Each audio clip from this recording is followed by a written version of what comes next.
pala po yun.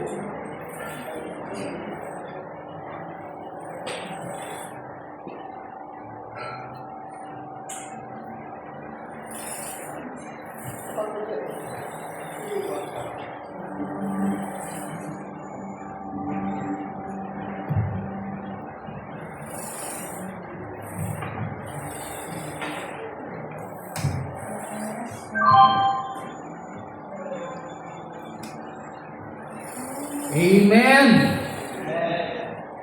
Magandang umaga po sa ating lahat, mga ginigiliw, mga minamahal ng Panginoon.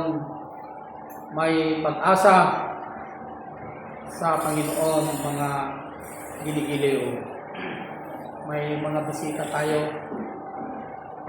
I hope may mga bisita na ito tuloy-tuloy. Hindi yung may mga bisita po kasi dito na pupunta sila tapos after hindi na sila bumabalik, no? Anyway, pang matagalan na talaga ito. Praise God, no? Ang mga bisita natin ay anak din po ito ng kamanggagawa po natin sa ubasan ng Panginoon, mga ginigiliw. Anak din po siya ng pastor, mga ginigiliw, no? Ang pag-aaralan po natin ngayon sa umagang ito ay sino ang nawawalang tupa? Who is the lost sheep? Ito ay kwento, istorya ng 100 na tupa ng ating Panginoong Jesucristo. Pero may isang nawawala. Sino ang 99 na ito? Who is the 99 and who is the one lost? Sino ba yung 99 na ito na kumakatawan at yung isa na nawawala? At sino ang kinakatawan ng isang ito na nawawala, mga ginigiliw?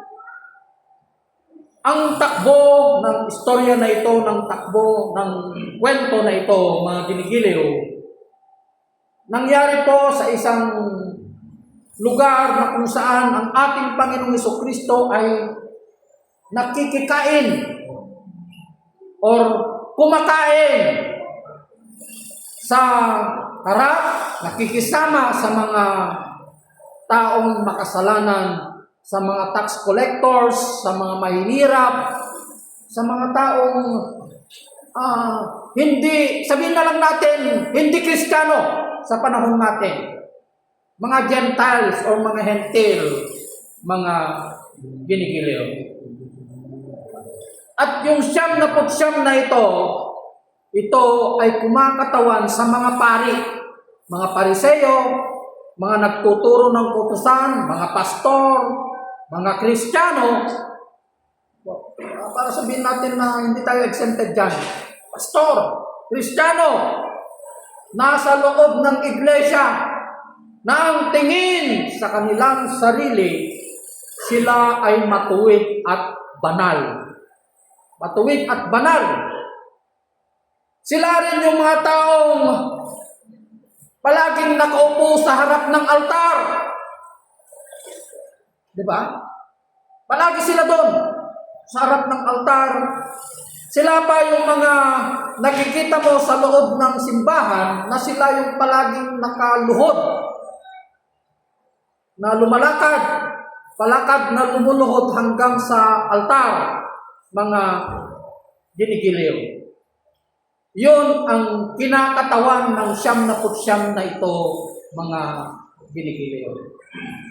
Kaya makikita po natin dito yung pagkakaiba ng 99 at saka isang tupa na nawawala. Hindi nagwala, nawawala, mga ginigiliw. Marami po kasi ang nakaka-misuse and abuse, sabihin na lang natin, na yung isang tupa daw, nasa loob daw ng iglesia. Hindi po. wala po sa loob ng iglesia yung isa na nawawala. Ito ay outside the shepherd's pen. Wala ito sa loob ng iglesia. Nasa labas po. Na ito ay kumakatawan sa mga makasalanan, sa mga tax collectors, yung mga umaamin sa kanilang sarili na sila ay marurumi at makasalanan mga binibili.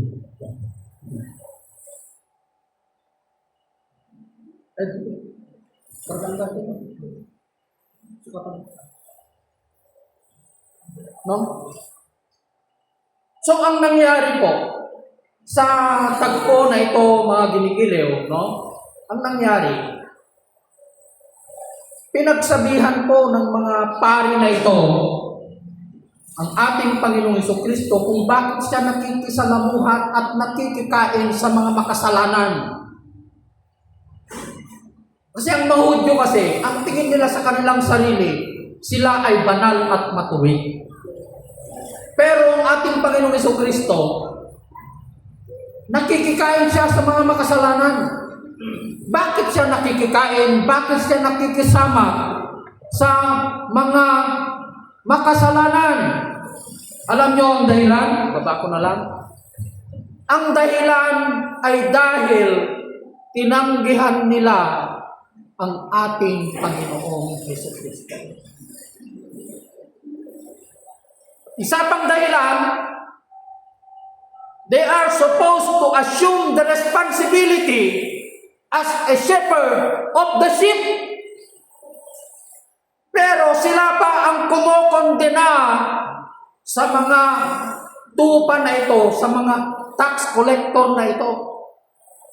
Sila ay nakatingin lamang sa kanilang sarili. Nakapokus lamang sila sa kanilang sarili. Di ba?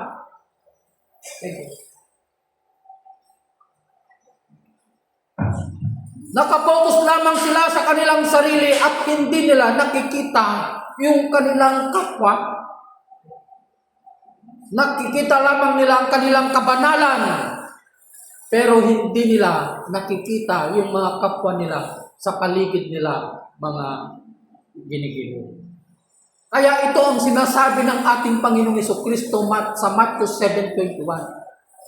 Sila yung mga tumatawag sa ating Panginoon, Panginoon, subalit hindi sila makakapasok sa kaharian ng Diyos dahil hindi nila ginawa yung kalooban ng Diyos, mga ginigiliw.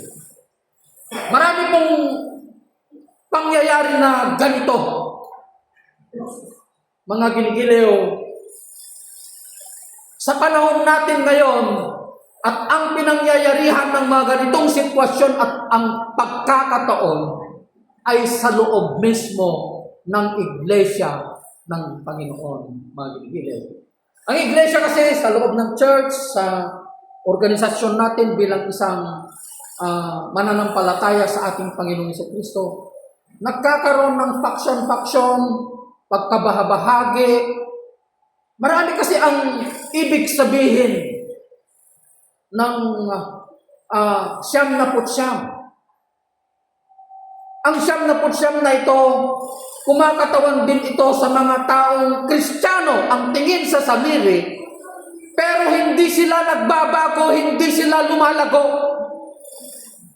Kristiyano lang sila sa kanilang sarili, pero ayaw nila ng pagbabago at ayaw nila ng paglago. Ayaw nila ng lumago, ayaw nila ng koreksyon. Ito ang kinakatawan ng siyam na putsyam ngayon sa panahon natin ngayon. Na kapag itinutuwid mo sila, naghahanap sila ng isang simbahan na umaayon sa kanilang kasalanan na ginagawa. Yung naghahanap sila ng komportableng salita na umaayon sa kanilang kagustuhan. Naghahanap sila ng Diyos, other Jesus, ibang Jesus, na pwede lang nilang manduhin. Lord, dapat ganito. Yun ang kinakatawan, ang 99 sa panahon natin ngayon, mga ginigilan. At yung isa na ito, na sinasabi ng, alam niyo, sa dami ng karanasan po namin mag-asawa, ang 200 na siguro ang umalis dito. Sa totoo lang po, hindi nila kaya ang pagtutuwid ng Panginoon. Kung puro magaganda, sugar-coated preaching lang ang gagawin namin, maganda, pumasok ka dito, pagpapalain ka ng Panginoon. Payayamanin ka ng Panginoon, siguro, 1,000 na tayo ngayon dito. Pero tignan mo, pinipilter ng Panginoon kung sino yung maiiwan. Diba? Pinipilter niya yan. Kaya, marami ang umalis dahil hindi nila kaya yung pagtutuwid ng ating Panginoon. Ang ating Panginoong Jesucristo nga, 20,000 yung sumusunod sa Kanya. Ilan ang naiwan? 12, 11, 1/2. Kung may sa Judas pa niya may sa. Di ba? Nung nagtuwid ng Panginoon, alam ko kung bakit niyo ako sinusundan, sabi ng ating Panginoong Jesucristo sa kanila, dahil nakakain kayo ng tinapay na libre. Ibig sabihin, marami ang sumusunod sa ating Panginoong Jesucristo, sumusunod sila dahil gusto nila yung literal na pagkain, gusto nila yung kayamanan ng ating Panginoong Jesucristo. Hindi po nangako ng kayamanan ng ating Panginoong Jesucristo. Hindi po siya nangako ng kayamanan. Anong ipinangako ng ating Panginoong Jesucristo? Buhay na walang hanggan. Eternal life. Ang sabi niya, sumunod ka sa akin and carry your cross every day. Kailangan pasanin mo yung krus mo araw-araw at sumunod ka sa akin. Ibenta mo ang lahat ng iyong kayamanan. Ipamigay sa mahihirap. Hindi niya sinabi na ipamigay mo sa anak mo at sa kapatid mo. Ipamigay mo sa mahihirap. Then follow me. Kung ikaw ang pinagsabihan ng Panginoon ng kataga na yon, kaya mo kayang ibigay ang iyong kayamanan sa ibang tao, ikaw ay maghihirap at sumunod sa ating Panginoong Jesucristo. Ako, sigurado ako, hindi ko rin kayang ibigay yun. Hindi ko. Pero, yan ay pangako ng ating Panginoon Jesucristo. Sinusubok lamang ng Panginoon ang isang tao kung kayang talikuran ng kanyang kayamanan at sumunod sa ating Panginoon. Ibig sabihin, ang taong ito, mga ginigiliw na hindi kayang bitawan ng kayamanan, mga ginigiliw, hindi sila nakatuon sa Diyos, kundi nakatuon sila sa kanilang kayamanan, mga ginigiliw. Po. Hindi sila nakatuon sa Diyos, nakatuon sila sa kanilang kayamanan. Alam nyo ito, sinubok lang ng ating Panginoong Jesucristo, alangan naman na paghihirapin ka ng Panginoon, tinignan lang niya kung may pagsunod. Sige Lord, ibigay ko. Sabi niya, huwag anak, alangan naman na ibigay mo. Tinignan ko lang kung kaya mo. Ganun ng Panginoon, mga ginigiliw. Diba? Ganun po. Alangan naman na paghihirapin ka ng Panginoon. Sinubok lang niya kung ang taong ito ay talagang nakapokus siya, nakatuon siya sa ating Panginoong Jesucristo, mga ginigiliw. Balikan natin yung tagpo na ito. Yung 99 na ito, mga ginigiliw, na palagi ang tinitignan nila yung kamalian ng kapwa nila. Ang tinitignan lang nila yung righteousness nila, mga ginigiliw. Application ngayon sa buhay natin bilang isang Kristiyano.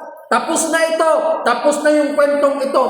Pero nauulit ang kwentong ito sa loob ng iglesia ngayon, mga ginigiliw. May mga nagbabahagi ng salita ng Panginoon, lalong-lalo na when they are being invited sa may isang paskin, kapsat.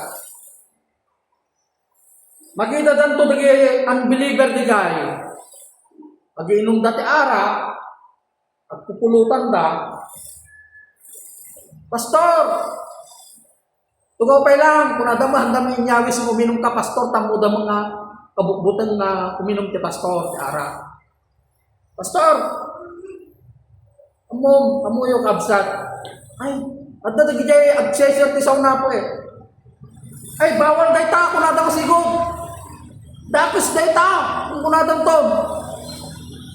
Di da kaya tagtugaw. Ayaw nilang upuan ang mga taong ito, mga ginigiliw. Diba? Ang gusto lang nilang kasalamuhay yung kapwa nila na banal. Hindi po yun. Kaya nga ang ating Panginoong Jesucristo, hindi siya dumating upang kondenahin ang mga makasalanan, kundi upang iligtas ito. Upang iligtas sila. Yun ang sinasabi niya dito sa Lucas 15, kung babasahin po natin. Isang araw, ang mga maniningil ng buwis at ang mga makasalanan ay lumapit kay Jesus upang makinig. Dito na. Naggulong-gulungan ang mga Pariseo at mga tagapagturo ng kautusan. Sabi nila, ang taong ito'y nakikisama at nakikisalo sa makasalanan. Dahil dito, sinabi sa kanila ni Jesus ang talinghagang ito. Nagbigay na siya ng isang talinghaga na 99 at isang tupa na nawawala. Alam niyo sa dami, ulitin ko, nakalimutan ko lang sabihin yung karanasan namin. Baka sabihin nyo na yung umalis dito hayaan mo na, hand over to Satan. Hindi po namin ginawa yun. Kahit sinabi dito ng salita ng Panginoon, sinabi niya po dito mismo, na kung ayaw makinig, hand over to Satan. Wala pa kaming ini-hand over kay Satanas na umalis dito. Wala pa po kami. Awang pwede in-hand over ni kini Satanas na pimanaw dito eh. Bagkos, there were times in our life, pinag-uusapan namin sila ng asawa ko, pinag-pray namin sila na sana makababalik pa rin sila sa ating Panginoon. Hindi kami naglagay ng galit sa puso namin. Hindi po. Yung bahay namin, yung tahanan namin, palaging nakabukas yan. Opo. Palaging nakabukas. We are ready to accept everybody. Nakabukas lang ang pakpak namin para tapnutikas na kupkupin muli namin yung mga taong nawawala. Diba? Wala siyang sinabi dito na yung Kristiyano, hanapin mo yung nawala. Ginawa namin, hinanap namin, kinausap po namin sila, pinuntahan namin sila. Pero ayaw talaga nila ng pagtutuwid ng ating Panginoon, mga ginigiliw. Katulad ng kwentong ito ngayon, mga ginigiliw. Kaya uulitin ko po sa inyo, ang kwento na ito ay hindi po kwento, yung isang tupa na ito, hindi po ito nasa loob ng iglesia. Pero may sinabi dito, na kung ikaw ay nakapagbalik ng isang kaluluwa, maraming anghel ang magagalak, sabi niya. Maraming anghel ang magagalak. Ang sinasabi dito ng ating Panginoon na nawawalang isa ay yung mga taong tagalabas. Na tinitignan nila yung kanilang sarili na sila ay marumi at makasalanan. Di ba? Hindi yung nasa loob ng iglesia. Yung nasa loob ng iglesia ngayon, yung Kristiyano ngayon, sila yung 99 na hindi lumalago. Walang pagbabago. The same yesterday, today, and tomorrow. Yun ang ibig sabihin ng 99 na ito. Na sinasabi ng ating Panginoong Jesucristo. Mga ginigilig. Kaya nga, habang ikaw ay lumalago sa iglesia ng ating Panginoon, mga ginigiliw, pag uwi mo sa iyong tahanan, pagbalik mo sa iyong bayan, nagbabahagi ka na ng salita ng Panginoon sa pamilya mo. Sinasabi mo na yung katotohanan sa kanila. Di ba? Di ba sinasabi ko sa inyo, yung mga taga-Baggaw dito, na umuwi kayo sa bayan ninyo, dapat makita nila yung ilaw. Nung nakita yung nagigagayin dyan, napangkain tumo na kiinom, may salang. Kuna na to. Kung una ako ng tumait, pinagbigyan tumait, makita dan tumay yung ilaw. Nawali na, hindi na nila nakita yung buhay ni Kristo sa buhay mo. Diba? Dapat, datayo ti mga lukoy kanyada. Datayo ti mga hasidet kanyada kinahapo Yeso Kristo kabsat. Anya pa'y, magamit kayo di Baggaw. Uno dyan lugar nga nagkapuan nyo. Dati ang ginaw ti panganam. Nung nagsukat ka ti brief mo, gelatan din nagsugayin. Pas niya utong, di ba? Oo. Tanggalin mo yung damit mo dyan, ganyan. Yung kwarto mo parang basura. Tapos kumakanta ka sa harap ng dito sa templo ng Panginoon, hindi maayos. Kwarto mo, hindi mo maayos. Buhay mo pa kaya? Relasyon mo pa kaya sa ating Panginoon, di ba? Kaya nga dapat magkaroon tayo ng vertical relationship sa ating Panginoon upang yung vertical relationship na yan magiging smooth yung horizontal relationship natin. Yung horizontal na yan, relationship natin sa kapwa natin, sa mahal natin sa buhay, sa mga kaibigan po natin, mga ginigiling. Diba? Dati ang aginaw kan. Dati, sumangkot kan, agbalsid kan, agluto kan. Himala! Sabi ng mama. Anong sasabihin ng mama mo? Tapos, pagkatapos doon, binubuksan mo na yung Bible mo, nagbabasa ka na, nagpre-pray ka na. Sus! Iba na yung anak ko, sabi ng mama mo. Yung magulang mo. Mai-impluwensyahan sila. Darating ang panahon na tatanungin nila sa'yo, anak, sino ang Diyos mo? Tatanungin po nila.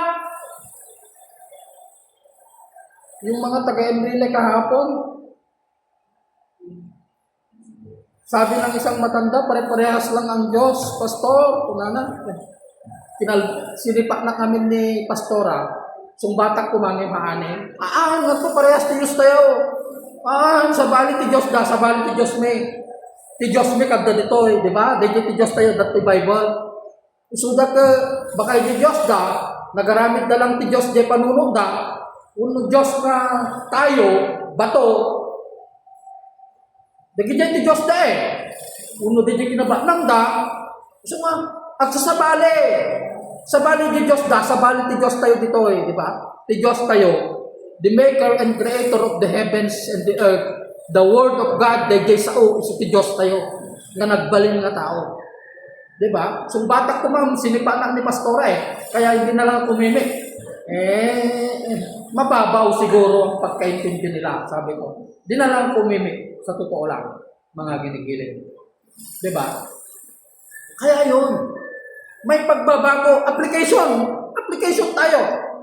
Diba? Hantay magbalin di 99 kuma, agbalin tayo di may sa ulit agarwar tayo. Ngam adda ti willingness tayo nga sumurot. Di pagayatan ni Apo. Experience ko, karanasan ko, hindi po ako nagyayabang. Alam mo, pag may nag-share, kahit anong relihiyon noon na pumapasok sa bahay, ine-entertain ko sila. Hindi ko alam na yun pala yung dahilan kaya tinawag ako ng Panginoon. Ine-entertain ko, Iglesia, Mormons, saksi. Wine-welcome ko silang lahat. Ang alam ko, lahat ng yun, banal lahat yun, para tinatanggap ko lahat.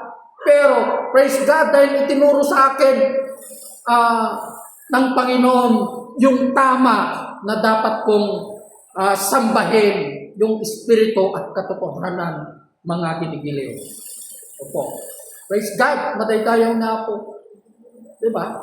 Dapat tayo hindi nga, alam nyo, nung nagkaroon ako ng matinding problema sa unang pamilya ko, kasi may first family ako, alam nyo ang ginawa ko? Gusto ko nang mag-suicide noon. Ang alam ko, wala nang pag-asa. Wala nang pag-asa dahil yung minahal ko na pamilya, yung minahal ko na asawa ko at pamilya ko ng 10 taon, maperdigayang masisira lang pala dahil sa gawain ng isang tao.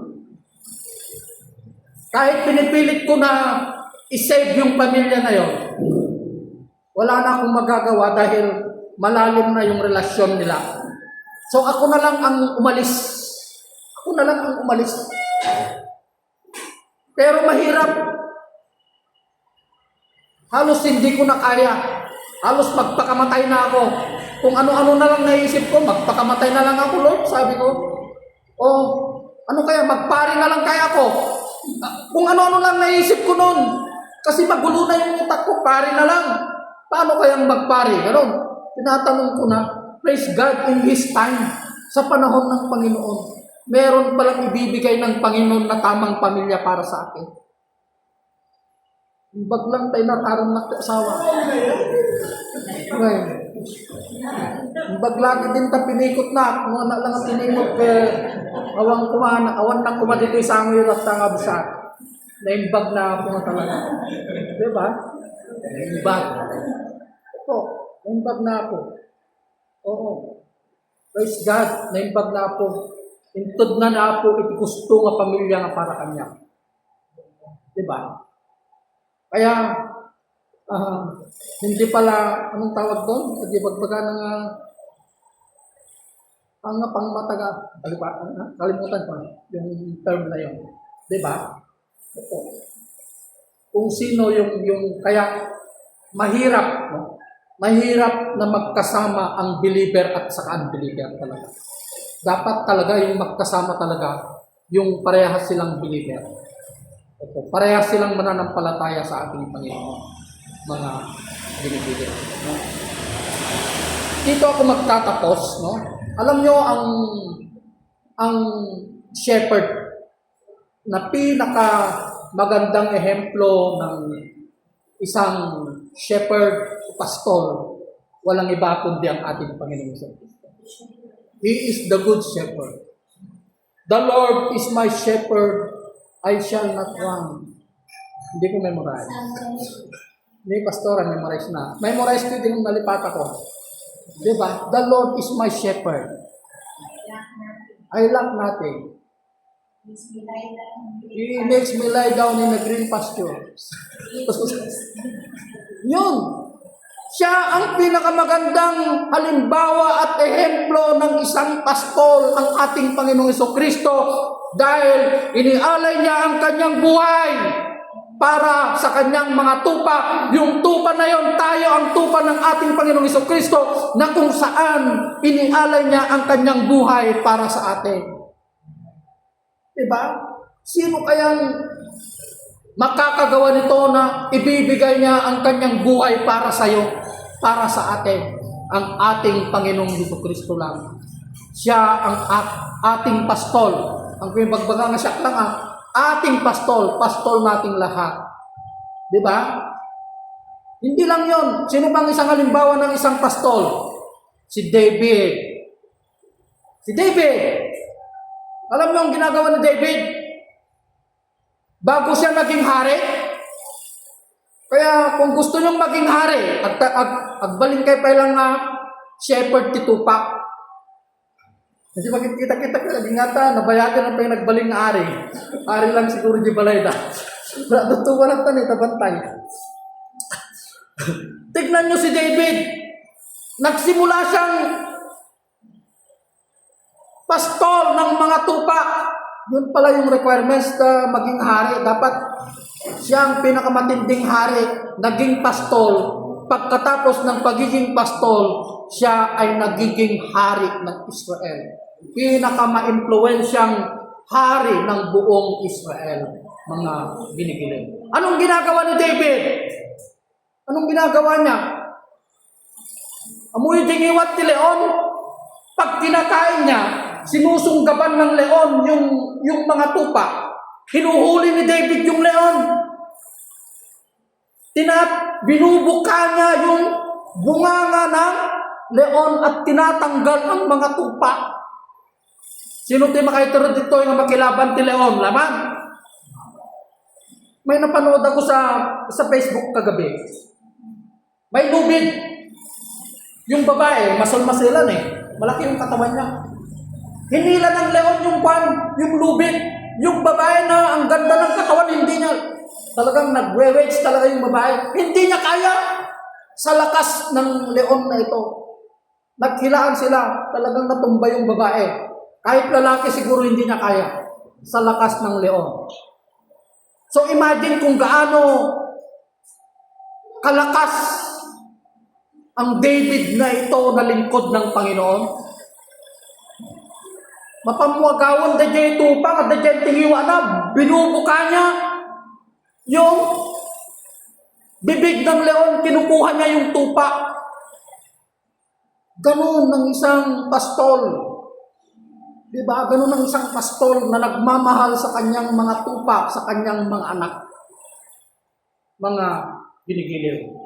Hindi niya sila pinapabayaan. Hindi niya sila pinapabayaan.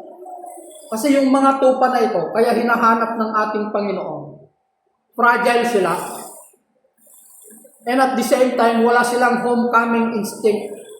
Pag nawala ang mga tupa na ito, alam niyo kasi yung mga tupa na ito, yung karakteristik nila, isang karakteristik ng mga tupa na ito, pag nawala sila, hindi nila alam yung daan na pauwi. Kaya ang ginagawa ng shepherd na ito, hinahanap niya sila. Anong ginawa ng ating ng pastol na ito nung nahanap niya yung isang tupa? Binuhat niya. Inuwi niya sa kanyang tahanan. Hindi na niya ibinalik sa shepherd's pen kasi baka sangbundan tumanin, pumanaw tumanin. Di ba? Iniwan niya yung 99. Iniwan niya sila. Inuwi niya yung isang tupa, nag-iisang tupa, mga ginigiliw. Yun po, mga ginigiliw. Kaya ang Panginoon, ang ating Panginoong Jesucristo, ipinaglaban niya tayo sa kanyang Ama. Diba? Ipinaglaban niya tayo. Imagine yung sakripisyo niya. Diba? Tapos, ayaw nating kilalanin yung ginawa ng ating Panginoong Jesucristo sa buhay natin. Diba? Hindi siya nawalan ng pag-asa. Ipinaglaban niya tayo hanggang sa kanyang kamatayan. Ganon kadakila ang pag-ibig ng Diyos sa atin. He demonstrated His life for us even when we were still sinners. Makasalanan pa tayo, ipinakita na ng Panginoon ang kanyang pagmamahal sa krus. Naglagipin yung mga kanayon nito kapsa. Managbaso tayo palaing impakitan ni Apo ito panagayat na kada tayo iti krus kapsa. Diba? Naglagipin nyo dahil tayo. Intod na itibiyag na para kada tayo. Da tayo subadan tayo dahil na inaramid niya Apo kada tayo. Kapsa. Agbyag tayo, kasmaysa na Kristiyano, agbyag tayo, kasmaysa na dayjay bagbagan na dayjay maysa, kapupang, kapinirong niya Apo. Dapat at dati reciprocality na.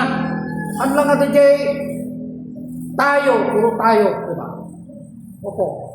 So I hope you are being inspired sa salita na ito ng Panginoon na ipinahayag niya sa atin sa umagang ito. Tinatawagan ko na po si Pastor Raleigh. Closing prayer. Amen. God bless everyone.